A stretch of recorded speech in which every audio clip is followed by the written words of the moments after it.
안녕하십니까. 행복한 안식일입니다. 네, 한 주 동안 평안하셨습니까? 예. 참 이상해요. 이 캘리포니아가 가뭄이 그렇게 심한데 2주 전에 저희 청년들이 캠핑을 가니까 비가 그렇게 와가지고 저희가 비 맞으면서 새벽에 텐트 걷느라고 아주 혼났었는데요.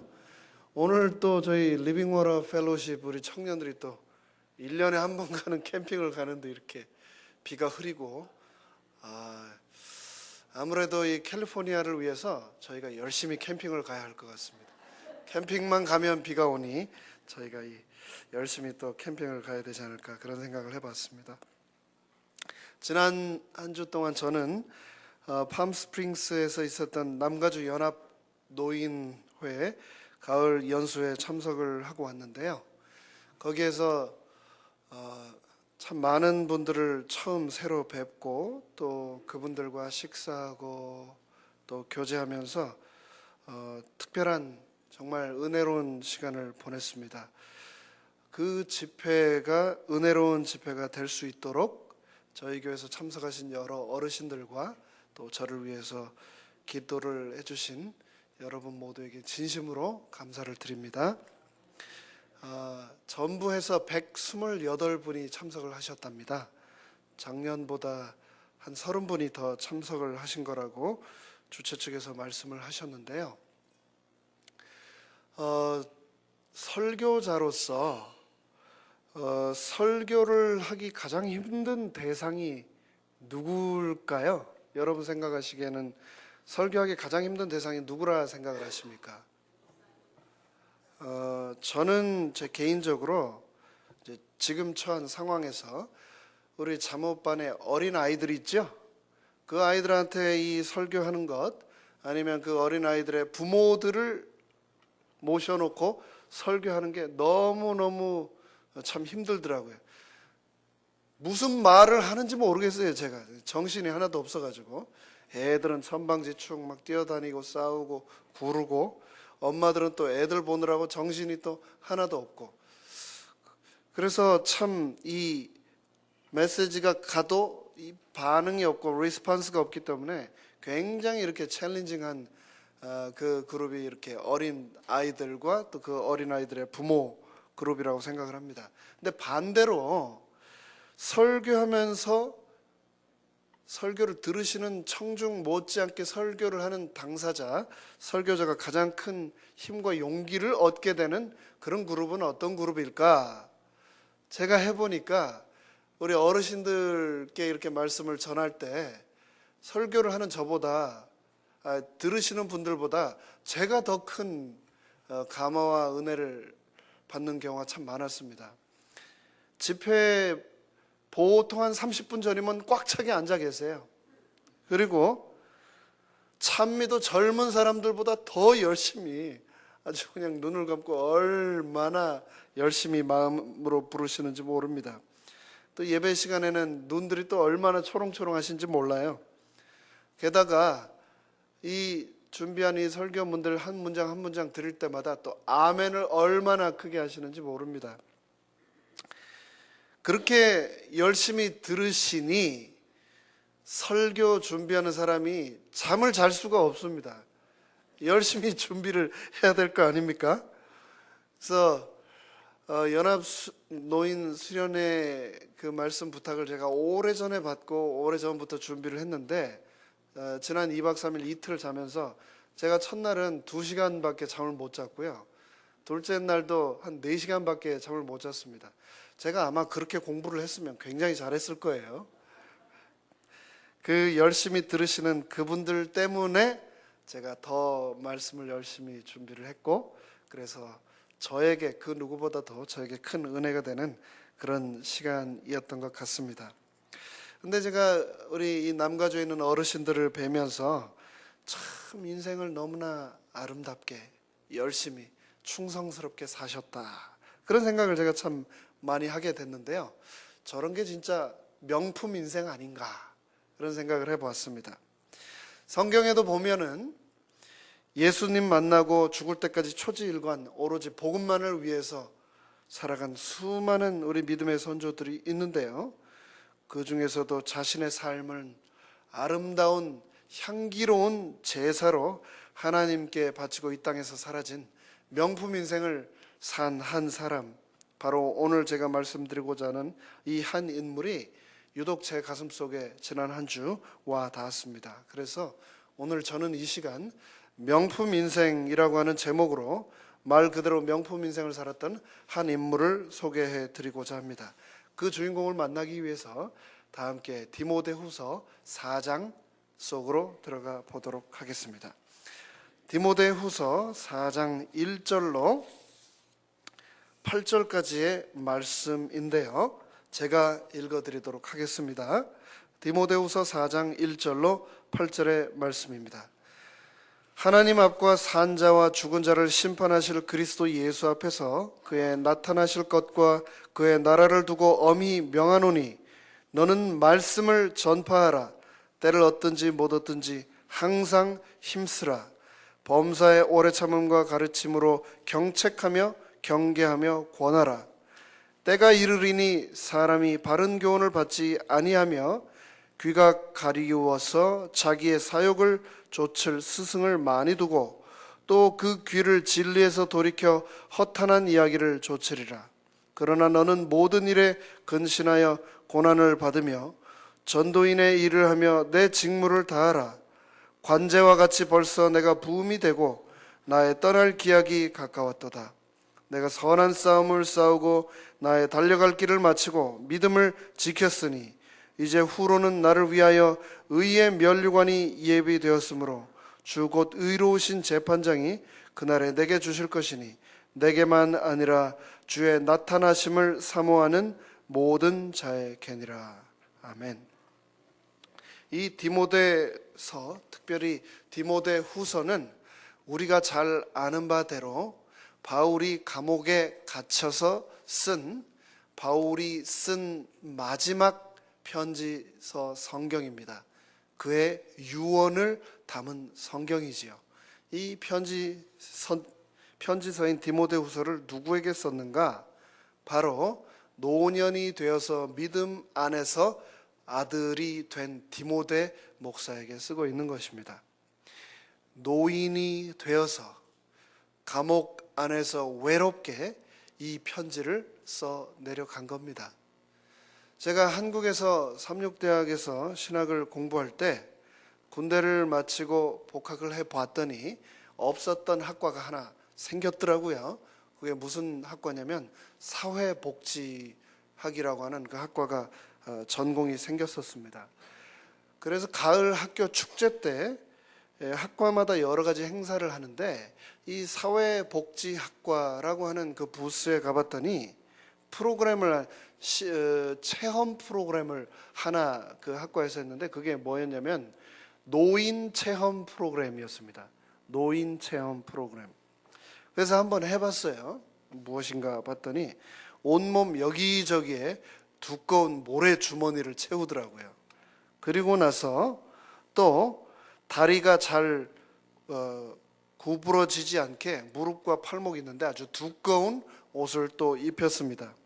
그리고 눈도 가리고 귀도 귀마개를 막고, 그리고 나서 계단과 학교 캠퍼스의 이곳저곳을 오르락 내리락 하면서 이 노인의 몸을 체험하도록 한 그런 프로그램이었습니다.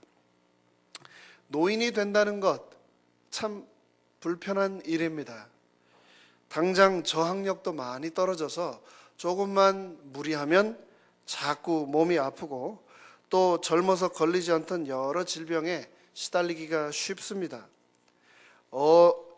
늙는다는 것은 돈이 많건 능력이 많건 간에 상관없이 피할 수 없는, 누구나 다 언젠가는 겪어야 되는 그런 틀림없는 사실입니다. 여러분, 컴퓨터 앞에 앉아서 인터넷을 하시다 보면 많은 광고들을 원치 않음에도 불구하고 무조건 보게 되는 경우가 참 많습니다. 제가 최근에 본 광고 중에 하나는 52세의 여인의 얼굴을 25세로 만들어준다고 하는 성형외과의 광고였는데 그게 진짜인지 모르겠어요.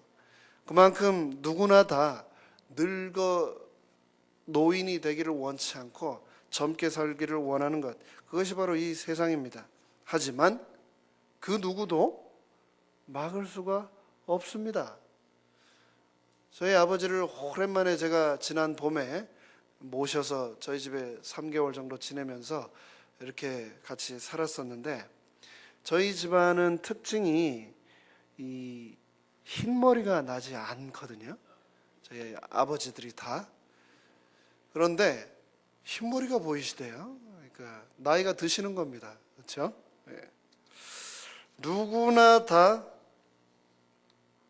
자연의 순리 중에 하나인 이 나이를 먹는다는 것, 노인이 된다는 것, 거기에서 그 누구도 예외가 될 수가 없습니다. 그런데 그럼에도 불구하고 이 성경은 노년에 대해서 결코 불행한 시기라고 말하지 않고 또 결코 부정적으로 말하지도 않습니다. 노년은 지혜와 명철이 풍부한 시기라고 잠언은 말하고 있고, 또 신앙심이 젊을 때보다도 훨씬 더 깊고 또 우러나오는 시기가 바로 이 노년의 때라고 말을 하고 있습니다. 더 인생이 성숙해지고 또 그래서 많은 사람으로부터 존경을 받게 되는 시기도 바로 노년이다라고 말을 하고 있습니다. 그런데 이 노년의 삶에 만족과 행복이 만약에 없다면 그 노년이 잘 준비가 되지 않은 채 우리에게 언젠가 다가온다면 우리는 결코 행복할 수 없을 것입니다. 노년이란 과연 무엇인가? 노년이란 과연 어떤 시기인가에 대해서 저는 지난 한 주를 지내면서 또 그에 관련된 여러 말씀을 준비하면서 또 특별히 디모데후서 4장의 이 바울의 마지막 유언을 살피면서 노년이란 어떤 시기인가를 세 가지로 정리를 해 보았습니다. 첫 번째, 노년이란 다음 세계를 준비하는 시기입니다. 젊었을 때는 중요한 이 노년을, 은퇴 후의 삶을 준비하는 시기이지만 이 노년이라고 하는 시기는 더 중요한, 가장 중요한 다음 세상을 준비하는 시기입니다. 여러분, 지금 일을 하고 계신 분들도 계시고 또 은퇴를 하신 분들도 계십니다. 만약에 은퇴를 하신 분들이라면 여러분 몇 살 때쯤 은퇴를 하셨습니까? 언제쯤 은퇴를 하셨습니까? 이 미국에서는 보통 몇 살 정도 되면 은퇴를 하시나요? 아마 여러분들이 각자 하시는 일과 처한 형편에 따라 다 다르게 은퇴를 하셨고 또 계획하고 계실 거라 생각을 합니다. 제가 조사를 해본 바에 의하면 이 미국에서의 평균 은퇴 연령이 66세라고 그러네요. 그리고 한국에서는 은퇴 연령이 몇 살인가? 제가 한번 또 조사를 해봤더니 한국 사람들의 평균 은퇴 연령은, 희망하는 겁니다. 희망 은퇴 연령은 65세인데 실제로 하는 평균 은퇴 연령은 53세랍니다. 그러니까 원하지만 일을 더 이상 못하게 되는 거죠. 평균 53세가 되면 은퇴를 한다는 겁니다.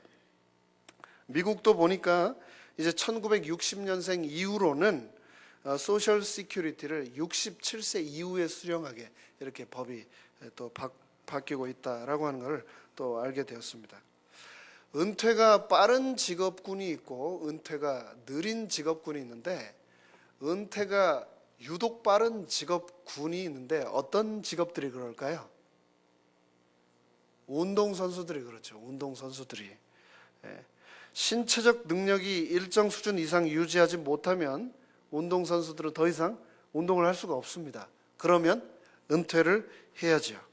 그래서 실제로 올림픽 메달리스트, 또 월드컵 스타, 또 복싱 선수 같은 이런 선수들은 자신의 최절정기에 이르면 바로 은퇴를 합니다. 금메달을 따고 나서 은퇴를 하고 월드컵에 참석을 해서 우승을 한 후에 은퇴를 하는 겁니다.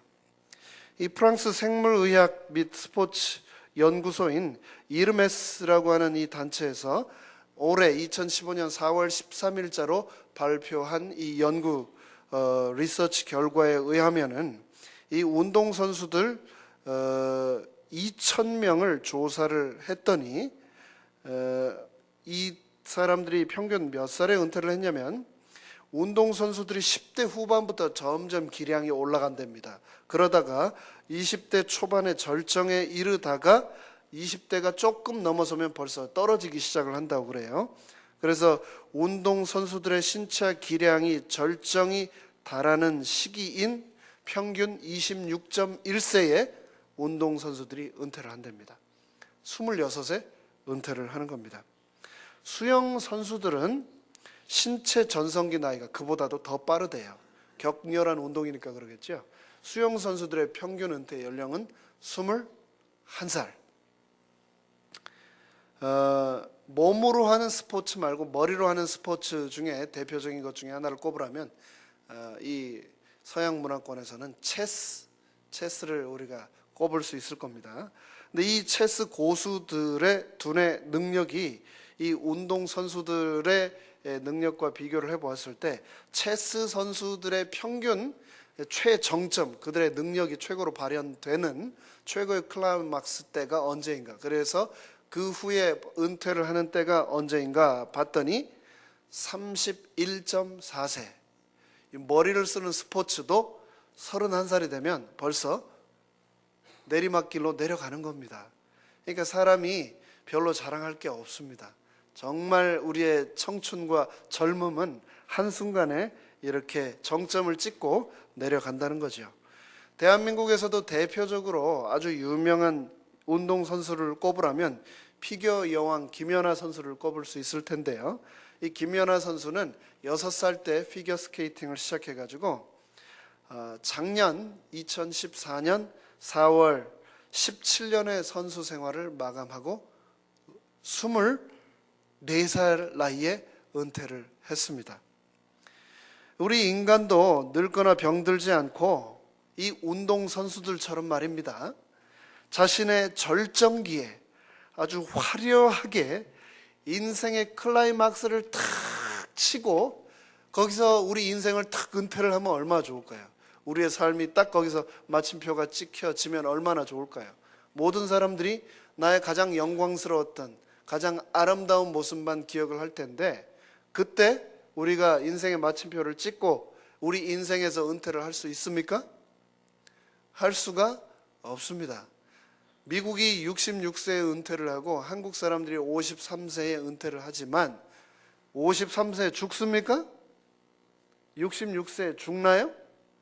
아닙니다. 평균 연령이 몇 살입니까? 평균 우리 수명이. 평균 수명이 그보다 훨씬 깁니다. 은퇴한 이후에도 살아야 할 날을 하나님이 많이 남겨두셨습니다. 그 나이, 그 시간을 우리가 노년이라고 부르는데 왜 그 노년이라고 하는 시간을 주셨을까?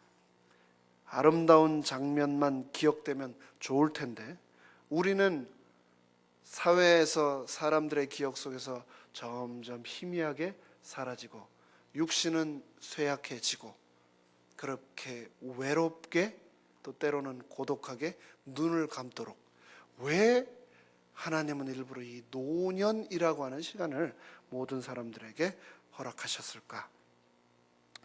현역으로 운동선수들이 시합을 할 때 그때는 몸은 좀 힘들겠지요. 하지만 관중들의 박수와 환호 그리고 팬들의 사랑을 정말 많이 받습니다. 우리 모두도 현직에서 경제 생활을 하면서 사회 주요 요직에서 공헌할 때 가족과 교회와 또 지역 사회로부터 사랑과 서포트를 최고로 많이 받습니다. 그런데 이 문제는 은퇴 이후의 삶이 문제입니다. 많은 분들이 그래서 그토록 손꼽아 왔던 은퇴를 하고 나서 정작 일하던 때를 그래서 얼마나 그리워합니까? 그러면서 내가 또 다시 일을 할 수 있으면 얼마나 좋을까? 그런 생각을 참 은퇴한 분들이 많이 하시지 않습니까? 왜 노년이라고 하는 시간을 하나님이 주셨을까? 9988-234 하면 좋을 텐데 그게 안 되는 겁니다. 누구는 그러고 싶지 않나요? 99세까지 팔팔하게 살다가 2, 3일 앓고 죽으면 얼마나 좋아요. 그런데 그게 말대로 안 되는 것이 우리의 인생입니다. 통계를 보면은요, 평균 수명이 있고 건강 수명이라는 게 있습니다. 그렇죠? 두 가지가 틀려요. 평균 수명하고 건강 수명. 평균 수명은 말 그대로 내 이 몸에 입에 호흡이 붙어 있는 때까지의 평균 수명. 내가 베지터블이 돼서 누워 있더라도 숨이 붙어 있으면 살아 있는 걸로 카운트가 돼서 계산이 되는 평균 수명이 있고, 건강 수명이라고 하는 것은 약 먹지 않고 병원 가서 주렁주렁 기계 달고 누워 있지 않고 내가 자유롭게 내 원하는 바 일들을 하면서 살 수 있는 진짜 인생, 그것을 건강 수명이라고 하는데요. 저희 이 재림교회 여러 어르신들은 워낙 성서대로 또 열심히 건강생활 원칙을 지키면서 하셨기 때문에 이 평균치에서 항상 훨씬 올라가는 그런 건강한 모습들을 보여주시고 실제로 굉장히 장수를 하십니다. 하지만 이 교회 밖을 벗어나 일반적으로 사회에서 평균치를 보자면 한국 남성의 평균 수명은 78세인데 건강 수명은 64세입니다. 그러면 또 이제 여자도 볼까요? 한국 여자의 평균 수명은 84세인데 건강 수명은 66세입니다. 66세. 그러면은 남자들은 평균 13년을 골고루 앓다가 죽고 여자들은 평균 18년을 골골 앓다가 죽는 겁니다. 바로 안 죽어요. 그런 시간을 하나님이 허락을 하신 겁니다. 무덤까지 가려면 남자들은 13년을 기다려야 되고 여자들은 18년을 기다려야 무덤으로 갈 수 있는 겁니다. 사람마다요, 이 의료비를 지출하며 삽니다. 병원도 가고 약도 먹고 그렇죠. 근데 한평생 쓰는 이 병원비와 약값보다 죽기 직전에 6개월 동안 들어가는 이 의료비가 더 많답니다. 그만큼 노년에 병원 신세 안 지고 살 수 있는 사람이 없다는 거죠. 왜 하나님은 이런 시간을 우리에게 허락하셨을까? 제가 그 생각을 참 많이 했습니다. 시편 90편 10절에도 이렇게 다윗이 말하고 있지 않습니까? 우리의 연수가 70이라고 얘기하고 있어요. 70. 우리의 연수가 70이고 강건하면 80일지라도 그 연수의 자랑은 수고와 슬픔뿐이다 라고 얘기를 하고 있습니다. 시편 기자가 한 말이 살면 살수록 정말 맞는 말인 것 같습니다. 왜 그럼에도 불구하고 하나님께서는 그 시간을 허락하셨는가? 우리 어르신들 그런 생각 좀 하셔보셨습니까? 네.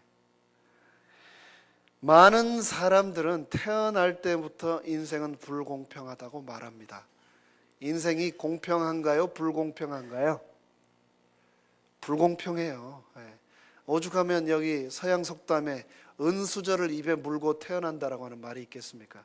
태어날 때부터 부자인 사람이 있고 태어날 때부터 열악한 환경에서 태어나는 사람은 분명히 있습니다.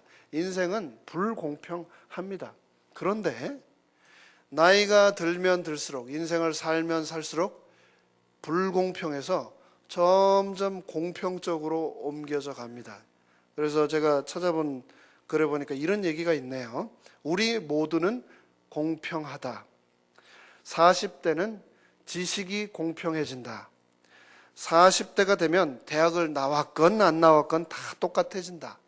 옛날에 배운 것 다 소용없고 써먹을 것 없어서. 그래서 다 똑같이 공평해진다. 이 얘기를 보면 40 전에 공부는 마쳐야 될 것 같습니다. 50이 되면 공평해진다. 뭐가 공평해지냐?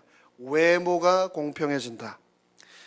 한국 사람들은 다 둥글럽적 감자처럼 생겨가지고 미운 사람도 이쁜 사람도 50이 되면 다 거기서 거기 공평해진다. 외모로 고생하시는 분들 50까지만 참으시면 공평해진다라고 이렇게 말을 하고 있습니다. 60대가 되면 공평해진다. 남녀가 공평해진다라고 얘기를 하고 있습니다. 남자는 갈수록 여성 호르몬이 많이 나와서 맨날 드라마 보면서 울고, 여자들은 나이 들면서 점점 남성 호르몬이 나와서 남자를 아주 쥐잡듯 잡고 소리를 계속 질러서 남자하고 여자 구별이 없어 공평해지는 겁니다. 저희 집주인 할아버지가 집에 고장이 나면 와서 이렇게 한 번씩 뭘 고쳐주시는데, 베트남 할아버지세요.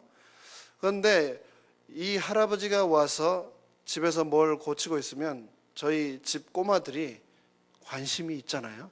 쪼르륵 와서 옆에서 이렇게 쳐다보는 겁니다. 계속. 그러면서 저보고 이렇게 묻더라고요. 아빠, 이 할머니 지금 뭐 하는 거야? 나이가 드시면 남잔지 여잔지 구별이 점점 어려워지고 이렇게 평등해진다라고 말을 하고 있네요. 70대가 되면 공평해진다. 건강이 공평해진다. 젊을 때는 막 근육을 자랑하고 또 힘을 자랑하는데 70이 되면 건강한 사람이나 아픈 사람이나 다 거기서 거기 건강에 공평이 온다라고 했습니다. 70대면 병원 안 가고 살 수 있는 사람 별로 없다. 80이 되면 또 공평해진다. 80이 되면 재물에 공평함이 온다라고 말을 합니다. 돈이 많아도 쓸 데가 없어요. 있어도 다 먹지도 못하고, 멋진 옷이 있어도 그 옷을 입어도 화려하게 외출도 할 수 없고, 집이 아무리 좋고 크면 뭐합니까? 80이 되면 이 재물에 공평함이 온다라고 합니다. 90이 되면 또 공평해진다라고 하는데, 90이 되면 살아있으나 죽어있으나 거의 똑같기 때문에 생사에 공평함이 온다라고 얘기를 했습니다. 나이가 많은 사람이 형님이 아니라 먼저 가는 사람이 형님이 된다, 이렇게 얘기를 하고 있는데요. 우리가 이렇게 약한 몸을 가지고 영원히 산다면, 육신의 고통과 질병을 가지고, 이 연약함을 가지고 영원히 죽지 않고 산다면 얼마나 힘들까요? 어쩌면 노년이 되어서 여러 이러한 것들을 온몸으로 경험을 하며 인생이 이 땅에서 끝나고 다음 생을 준비하게 하시는 것, 그것이 어떻게 보면 하나님께서 우리에게 주신 큰 축복이며, 그것을 잘 준비하는 것이 진짜 현명한 것 아닌가, 그런 생각을 제가 해보게 되었습니다. 우리 인생에 노년은 2번 다시 오지 않습니다. 단 한 번밖에 오지 않는 노년이라고 하는 특별한 시간을 우리가 다음 세계를 위해서 잘 준비해야 되겠습니다. 둘째, 이 노년이라는 시간은 어떤 시간인가? 성숙을 위해 하나님께서 우리에게 특별히 선물로 주신 시간이다. 무엇을 위해서요? 성숙을 위해서 주신 시간인데요. 나이가 먹고 이렇게 어르신이 되면, 할아버지 할머니가 되면 가까이 있는 이웃 자식뿐만 아니라 전혀 모르는 사람들까지 나를 업신여기기 쉽습니다. 무시하기 쉽습니다. 노인이라고 하는 이유 하나만으로 무시당해 보셨습니까? 무시당할 수 있습니다.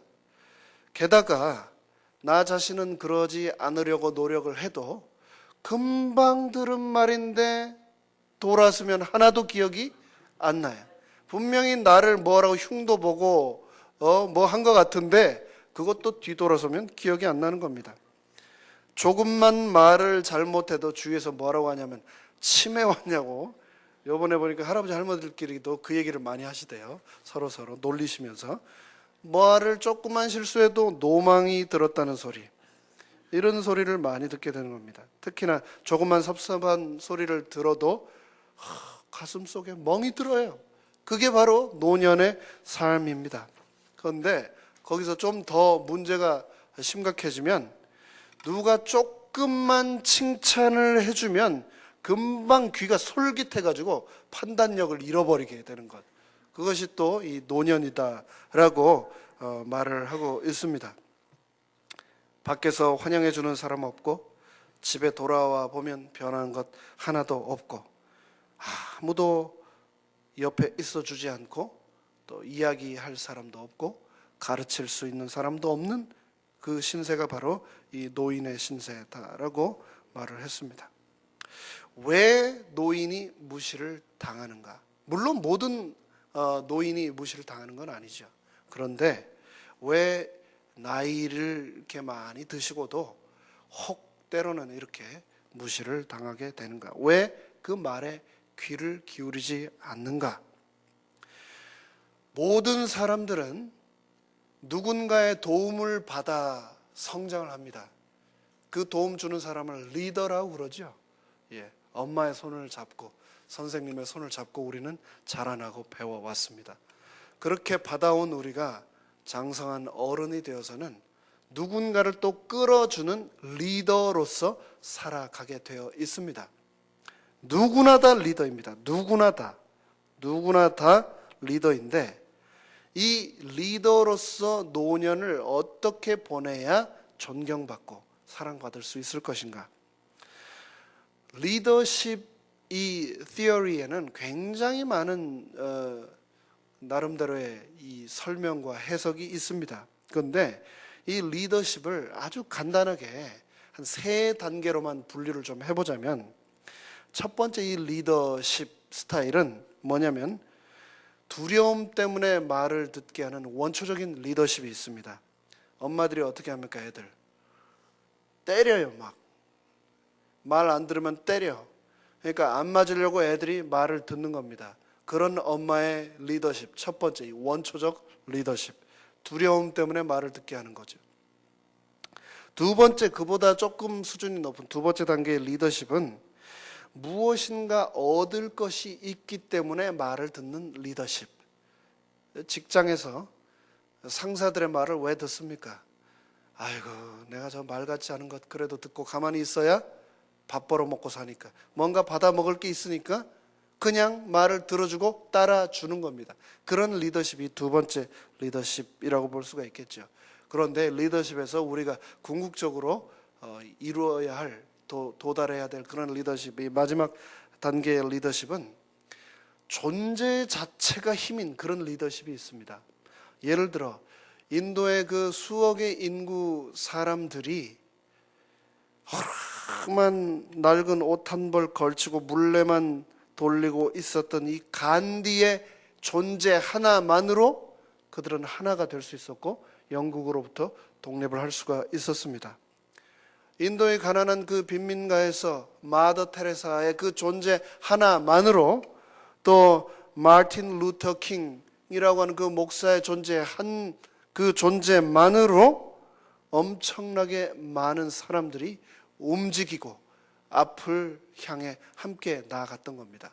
아무것도 하지 않아도 그냥 있는 존재 자체가 엄청난 힘을 지닌 그런 리더, 그것이 바로 우리가 궁극적으로 추구해야 할 리더십이라고 생각을 합니다. 우리가 나이 들어서 자식들이 또 손주들이 말을 안 들을 때마다 꽃감처럼 하나씩 용돈 주고 차 사라고 돈 주고 또 집 사라고 돈 주고 유산도 물려주고, 돈으로 우리가 리더십을 살 수 있는가? 결코 아닙니다. 돈이 떨어지면 그 순간 리더십은 끝나는 겁니다. 힘으로는 어떻습니까? 아까 얘기했죠? 10대, 20대 되면 절정기에 오른다고요. 힘으로는 감당할 수가 없습니다. 우리가 그들의 영적인 리더, 영적인 부모, 영적인 아버지와 할아버지가 되기 위해서는 영적인 리더가 되는 수밖에 없습니다. 탁월한 영성을 소유하는 길밖에 없습니다. 기도함으로 그런 존경을 유지하고 구하는 수밖에 없습니다. 늘 깨어있고 말씀으로 살아가는 그 모습, 살아있는 참신앙의 모본이 되지 않고서는 진정한 존경을 우리가 그 외에는 받을 방법이 없다라는 것을 우리가 다 기억을 해야 되겠습니다. 세 번째로 왜 이 노년이라고 하는 시간을 하나님께서 우리에게 허락하셨는가? 이 노년이라고 하는 시간은 하나님께서 우리에게 봉사를 위해 주신 시간이다라고 우리가 생각할 수 있겠습니다. 제가 앤드루스에서 공부를 할 때 제 논문을 지도해 주셨던 교수님, 그 교수님께서 제가 논문을 마치기 직전에 은퇴를 하셨습니다. 그래서 그 은퇴하시는 자리에도 함께하고 그 교수님의 남편분하고 개인적으로 가까워서 함께 식사도 하고 많은 이야기를 나누었는데, 은퇴하시고 나서 그 두 노 부부 교수님과 식사를 하는데 은퇴를 먼저 하신 이 할아버지 교수님이 이제 막 은퇴를 한 아내에게 뭐라고 얘기를 했냐면, 당신도 나처럼 이제 쓸모없는 사람이 되었네 라고 하면서 그 할머니를 놀리셨습니다. 물론 장난하신 거죠. 노년이 되고 은퇴를 하면 쓸모없는 사람이 됩니까? 더 이상 할 수 있는 일이 하나도 없습니까? 아니죠.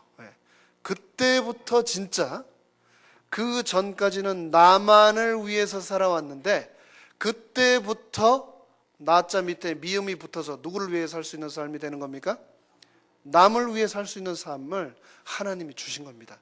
평생 자식 키우고 너 하나 벌어먹기 힘들게 버겁게 오늘까지 살아왔는데, 지금부터 너는 이제 나를 위해 살지 말고 누굴 위해 살아라? 남을 위해 살아라 라고 하나님께서 주신 특별한 선물의 시간이다라는 겁니다.